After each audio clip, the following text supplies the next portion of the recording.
There is a red button under the video, so please subscribe. Thank you. 911 operators, what is that one call that you could never forget? Not 911 operator, but grandma was telephone operator back in the day when operators actually connected calls. First call ever on first day on the job. Kid zipped his junk in his zipper, and this was back in the days of metal zippers. She said she could hear the kid screaming in the background. So she put it through to the fire department, because I figured they were all guys there, so they'd know what to do. My wife wakes up crying once and a while after dreaming about certain of her calls. It's always either mommy won't wake up or I backed over my boy. She has not been on the job for 15 years. Some things just leave marks. The one that stayed with me gave childbirth instructions to a deaf father via relay for his deaf wife. They were the victims of a home invasion and were tied to chairs. Burglars saw her in labor, panicked, then left. Took dad hours to free himself and call. While giving the instructions, I obtained a suspect description to put out to surrounding agencies. They were caught in the city to our north during the call. Baby boy was born perfectly healthy. Before my grandma died, we had to call 911 to get her to the hospital. An older lady, for some reason still an EMT or first responder, I forgot, came to the house. She had trouble getting up all the stairs to the front door and fell backwards. She thought she hit her head, so she touched it and saw blood all over her palm. In reality, she just scraped her hands, but thought the blood was from her head, so she fainted. We had to call another ambulance. Harley motorcycle tipped over, and the clutch lever went into a 4-year-old's eye. Parent was on the line asking what to do. Suddenly, she said, "They are going left the motorcycle." I emphatically told her to tell them to stop and wait for rescue, and EMS rescue ended up cutting off the clutch lever and transporting the kid to hospital. She underwent surgery. That was 1982. Just last year, I met the lead rescue officer and the girl herself, now fully grown. They wanted to meet the 911 operator that saved her vision. 911 dispatcher here. I took a call once of a house being on fire. So of course we send fire department out. Soon as they arrive on scene, they ask for the police to respond. Police don't typically respond to this area with FD. Turns out the story was that a girl's fiance arrives home and dumps gas on her and lights her in fire. She then runs to the shower to try to put herself out. He follows her, turns the shower off, dumps more gas on her, and lights her back on fire. She then runs through the house, thereby lighting the house on fire. She then runs out of the house as FD arrives on scene. So when FD pulled up, they had arrived to a body collapsed in the yard on fire. When PD arrives, the male fiancé walks out of the burning house, lets himself into the back of a police car and says, "Take me to jail." My first call I ever had to dispatch on the radio.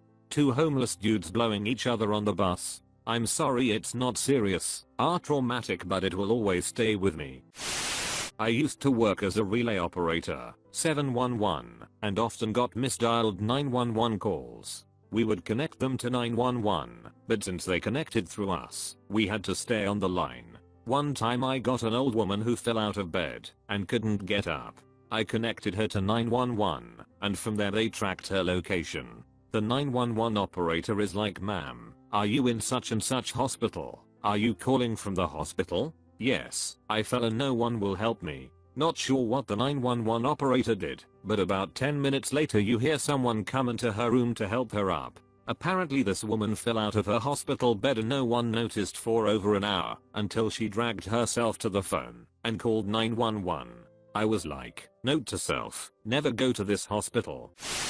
I had a call that started out pretty dumb, but was actually pretty serious. 911, where is your emergency? 123 Main Street. Okay, what's going on there? I'd like to order a pizza for delivery. Oh great, another prank call. Ma'am, you've reached 911. Yeah, I know. Can I have a large with half pepperoni, half mushroom and peppers? I'm sorry, you know you've called 911 right? Yeah, do you know how long it will be? Okay, ma'am, is everything okay over there? Do you have an emergency? Yes, I do. And you can't talk about it because there's someone in the room with you? Moment of realization. Yes, that's correct. Do you know how long it will be? I have an officer about a mile from your location. Are there any weapons in your house? Nope. Can you stay on the phone with me? Nope. See you soon. Thanks. As we dispatch the call, I check the history at the address and see there are multiple previous domestic violence calls. The officer arrives and finds a couple. Female was kind of banged up and boyfriend was drunk. Officer arrests him after she explains that the boyfriend had been beating her for a while. I thought she was pretty clever to use that trick. Definitely one of the most memorable calls. I was a 911 dispatcher for several years, and one of my most memorable calls was a hysterical woman at about midnight. One stormy night. She was absolutely incomprehensible. I kept saying, "Ma'am, you have to calm down. I can't understand you, ma'am." This went on for what felt like forever. I couldn't get anything useful out of her. My officers were en route to this obviously horrifying situation.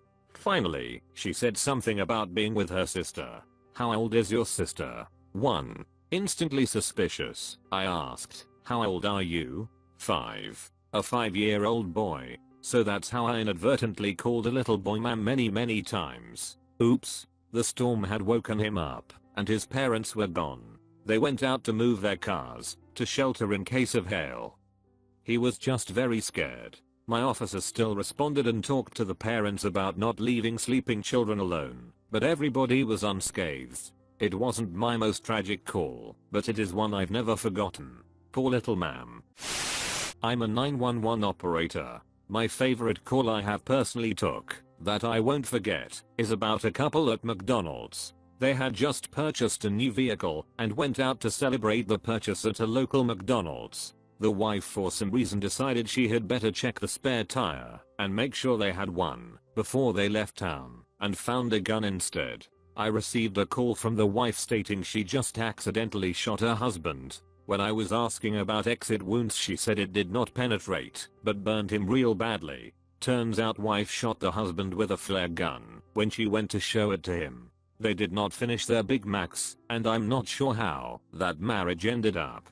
He wasn't a happy man on the way to the emergency room to get burn treatment. My mom was a 911 dispatcher for over 30 years. She had many crazy calls, but one story she told me always stuck out from the rest. One day a man called in.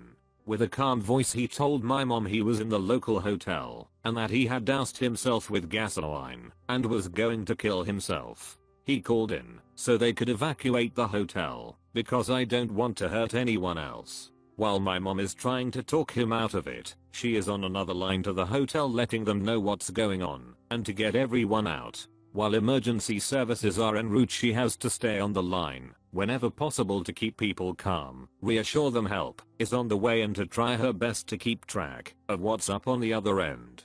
As soon as the guy heard the sirens coming in the distance, he asked her if everyone had been evacuated yet. She tried to stall her answer, thinking he'd light himself up as soon as she said yes. Didn't work. Seconds later she stated hearing the worst scream she's ever heard, and she's heard many during that job over the years, and then the phone went static. And then silence. He died in that hotel and mom had to listen.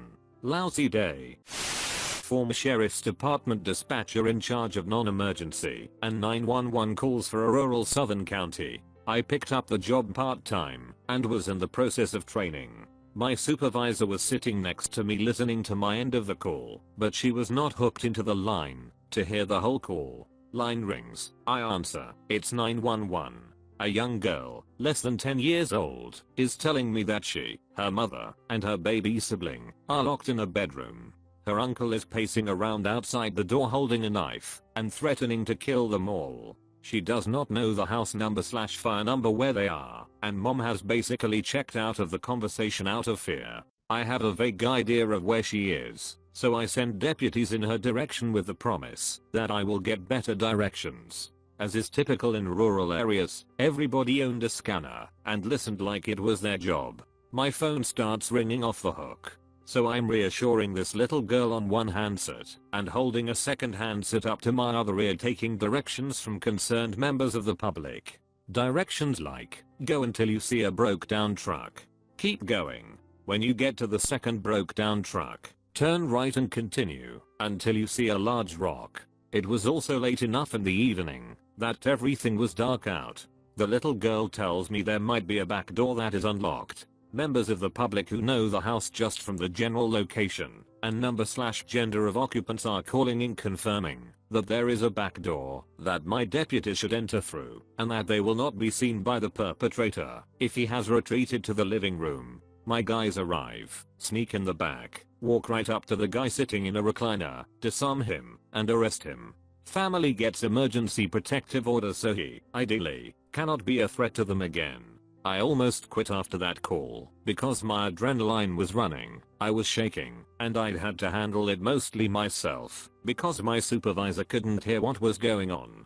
I stayed with it, and it was one of the best jobs I had. I quit when I moved to another state, but it was a sad decision to make.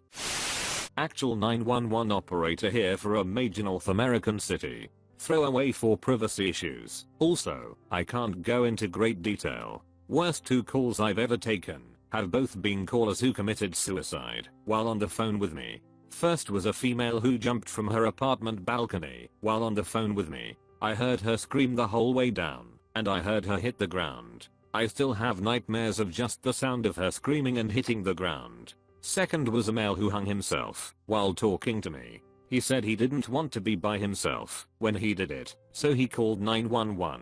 He apologized for what he was about to do, but he wouldn't tell me where he was. We never got to him on time.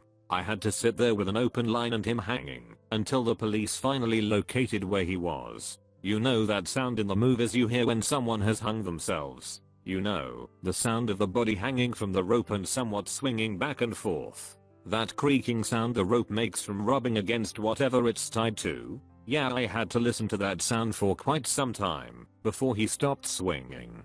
To this day I can't watch a scene in a move where someone has hung themselves without having a mini anxiety attack and almost throwing up. I've thrown up a few times soon after it had happened.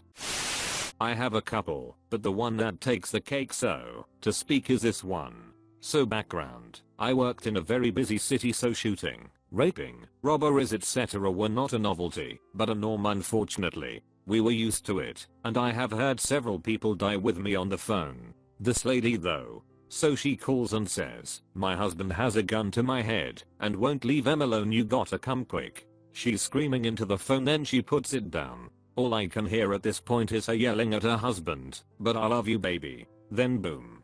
Gunshot. But I love you. Boom.